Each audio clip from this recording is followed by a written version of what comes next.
Lithuania के nuclear power plant में आग लगने की ये बड़ी जानकारी। आगे बढ़ते हुए आपको एक और बड़ा अपडेट देते हैं, जहां इग्नालिना न्यूक्लियर पावर प्लांट में भीषण आग लगी है। न्यूक्लियर पावर प्लांट में आग से लिथुआनिया में दहशत फैली हुई है और प्लांट में आग लगने से रेडिएशन का खतरा भी बढ़ गया है। बेलारूस ने लिथुआनिया से पूरी जानकारी अब इसको लेकर मांगी है। लिथुआनिया पर न्यूक्लियर पावर प्लांट के बारे में जानकारी छुपाने का आरोप भी लगाया गया है। तो देखिए, जिस तरीके से ये सारी चीजें निकलकर सामने आ रही हैं, अब सबसे बड़ी बात यह है कि न्यूक्लियर पावर प्लांट को लेकर मनीष, ये बातें तो हमेशा से कही जा रही हैं कि ये एक खतरा है। अब ये जो नई खबर सामने आ रही है कि एक और न्यूक्लियर पावर प्लांट जिसका हम जिक्र कर रहे हैं इग्नालिना में, वहां पर भी आग लगी है। वाकई में क्या ये युद्ध किसी ऐसे डायरेक्शन में बढ़ रहा है जहां आने वाले समय में ये सारे न्यूक्लियर जो कॉम्प्लेक्सेस हैं वो खतरे की जद में एक के बाद एक आते जा रहे हैं? देखिए, पहली बात तो है कि हम बात कर रहे हैं उस न्यूक्लियर पावर प्लांट की जिसमें भीषण आग लगी थी और अभी किसी को उसके बारे में पता नहीं है कि उसमें कितना नुकसान हुआ है, क्या कोई रेडिएशन लीक हो रही है या नहीं। और ये मसला केवल एक मुल्क लिथुआनिया का नहीं है, बल्कि लिथुआनिया के आसपास तमाम जो यूरोपीय देश हैं या फिर जो बेलारूस जैसे और कंट्री हैं। तो इसीलिए बेलारूस की सरकार ने भी ये मांग की है कि लिथुआनिया बताए कि एक्चुअल में क्या डैमेज हुआ है, कहीं रेडिएशन लीक तो नहीं हो रहा है। क्योंकि अगर ये रेडिएशन लीक हो रहा है तो इसका असर केवल बाल्टिक कंट्री तक नहीं पड़ेगा। ये सवाल था क्योंकि देखिए, अलग अलग पावर प्लांट को लेकर बहुत सारी थ्योरीज चल रही हैं इस वक्त, मतलब रूस, यूक्रेन, अब हम बाल्टिक देशों की बात करें कि सैबोटाज जैसी चीजें हो सकती हैं इस दौरान। क्या इसकी पॉसिबिलिटी?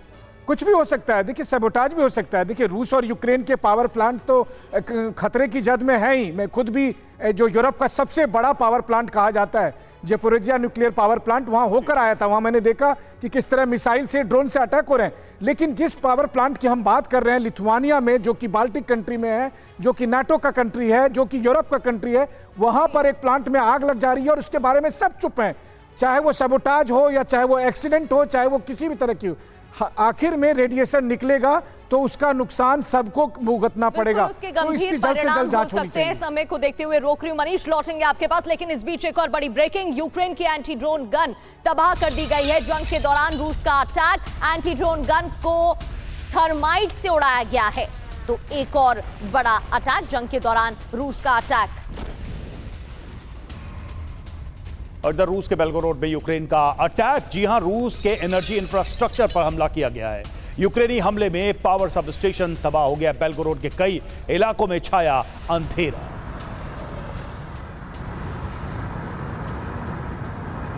तो देखिए, रूस के एनर्जी स्ट्रक्चर को एक बार फिर से टारगेट किया गया है, जो जानकारी सामने आ रही है। और आपको बता दें कि बेलगोरोड में यूक्रेन ने यह हमला किया है और रूस की एनर्जी सप्लाई को कहीं ना कहीं लगातार प्रभावित करने की कोशिश यूक्रेन की तरफ से की जा रही है।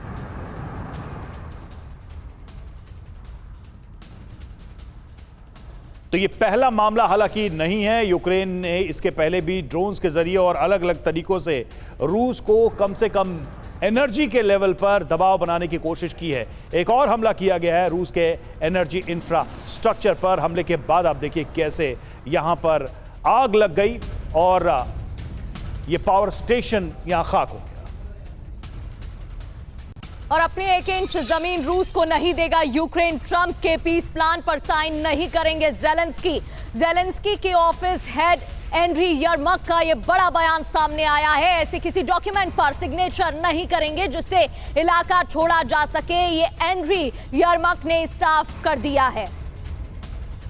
तो रूस को 1 इंच जमीन नहीं देगा यूक्रेन, ये एंड्री यरमक जो कि जेलेंस्की के ऑफिस हेड हैं, उनकी तरफ से कहा गया है। रूस यूक्रेन पीस प्लान पर साइन नहीं करेंगे जेलेंस्की, जिसकी बात हो रही थी। यूक्रेन का 1 इंच जमीन भी रूस को नहीं देंगे जेलेंस्की, और ऐसे डॉक्यूमेंट पर, किसी भी डॉक्यूमेंट पर सिग्नेचर नहीं करेंगे जिससे यूक्रेन को जमीन छोड़नी पड़े, ये साफ किया गया। कोई भी देश ऐसे डॉक्यूमेंट पर सिग्नेचर नहीं करेगा। यूक्रेन का संविधान ऐसे प्लान पर साइन करने की इजाजत नहीं देता। जेलेंस्की जब तक राष्ट्रपति रूस को 1 इंच जमीन नहीं देंगे, ये साफ कर दिया गया है। दत्ता सर, अमेरिका की तरफ से भी प्रेशर बनाया जा रहा है, लेकिन उसका कोई फायदा होता दिख नहीं रहा है, क्योंकि जेलेंस्की की तरफ से क्लियर कर दिया गया है कि जिन शर्तों पर वो अड़े हैं वो उस पर कायम रहेंगे। देखिए, ऐसा है कि बड़ी पुरानी कहावत है, prudence is better part of valour. अगर आप अपने से शक्तिमान और जो शक्तिशाली आदमी है उससे नहीं लड़ सकते तो अपना दिमाग का इस्तेमाल करें। लेकिन जेलेंस्की ने इसकी कदर नहीं करी, ना उसके समझ में आया। रूस ने 4 साल पहले जब जंग शुरू होने से पहले यही 4 डिमांड रखी थी, आप नेटो नहीं ज्वाइन करेंगे, क्रीमिया को भूल जाएं, दोनबास लुहांस्क का जो दोस्ते का इलाका है उसको आज़ादी दे दें। उस समय वो आज़ादी की बात कर रहे थे, रशियन स्पीकिंग इलाके की। लेकिन जेलेंस्की नहीं माना और उसको अमेरिका ने और यूरोपियन कंट्री नेटो ने बोला तो लड़ जा, हम तेरे पीछे खड़े हैं। अभी 4 साल होने वाले हैं, भारी तबाही हो गई, पूरा यूक्रेन का बेड़ा गर्क हो गया, सारा उसका इंफ्रास्ट्रक्चर तबाह हो गया, लाखों की तादाद में सैनिक मारे गए। और वो जो डिमांड थी रशिया की, अभी भी रशिया उसी के ऊपर कायम है और लगातार अपनी बढ़त बढ़ाता चला जा रहा है ज़मीन के ऊपर। और उसका जो एम है कि पूरा दोनेत्स्क, लुहांस्क तो तकरीबन हो गया, 1/5 ऑफ यूक्रेन उसके कब्जे में है। अब जेलेंस्की माने चाहे ना माने, जेलेंस्की का जो कार्यकाल था खत्म हो चुका है। He is actually not a legal president of Ukraine, उसको री इलेक्शन होना चाहिए वहाँ।